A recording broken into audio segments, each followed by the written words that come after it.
আর number 2 হচ্ছে আমাদের বর্তমান শিক্ষা পদ্ধতিতে আমরা যদি দেখি, আমরা যারা পয়সা দিয়ে কিনতে পারে তারা হচ্ছে এখন ইংরেজি মাধ্যমটা কিনছে, যারা পয়সা দিয়ে ইংরেজি মাধ্যম কিনতে পারে না তারাই কেবল আপনি যেই শিক্ষা পদ্ধতি আমাদের জন্য জনজীবনের জন্য আপনি চালু করেছেন সেটা আমরা কিনছি। আর যারা সেটাও কিনতে পারে না তারা হচ্ছে মাদ্রাসা শিক্ষা পদ্ধতি কিনছে। আপনার কাছে প্রশ্ন যে আমাদের বর্তমানে একটা দেশে এই 3টা শিক্ষা পদ্ধতি যেটা অর্থনৈতিক অবস্থার উপরে নির্ভর করে চলে, এই 3টা শিক্ষা পদ্ধতি জিয়ে রেখে আপনার কি মনে হয় যে আপনি একটা ইনক্লুসিভ শিক্ষা পদ্ধতি নিয়ে আমাদের দেশটাকে আগায় নিতে পারবেন? ধন্যবাদ।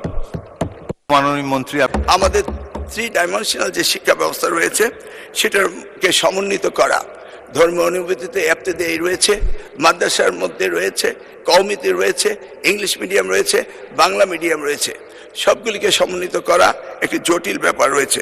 তবু আমরা ইতিমধ্যে কমিটি করেছি ইংলিশ মিডিয়াম স্কুলগুলোকে সরকারের আওতায় এনে তাদেরকে কিভাবে আমাদের যুগোপযোগী শিক্ষা ব্যবস্থা বাংলাদেশের দেশের নিয়মকানুন মেনে করা যায় সেই বিষয়ে আমরা কাজ করছি। ইতিমধ্যে আমরা কমিটি গঠন করে তাদের সাথে যোগাযোগ করছি।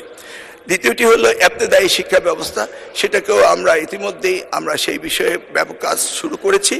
আর কওমি শিক্ষা ব্যবস্থাকে কিভাবে অন্তর্ভুক্ত করা যায়, কারণ একটি দেশে বিভিন্ন শিক্ষা ব্যবস্থা না থেকে কিভাবে শিক্ষা ব্যবস্থা সমন্বিত করা যায় সেই ব্যাপারে সরকারের পক্ষ থেকে প্রচেষ্টা এবং উদ্যোগ আমরা নিচ্ছি। ইনশাআল্লাহ আগামী দিনগুলোতে পর্যায়ক্রমে আপনারা দেখতে পাবেন।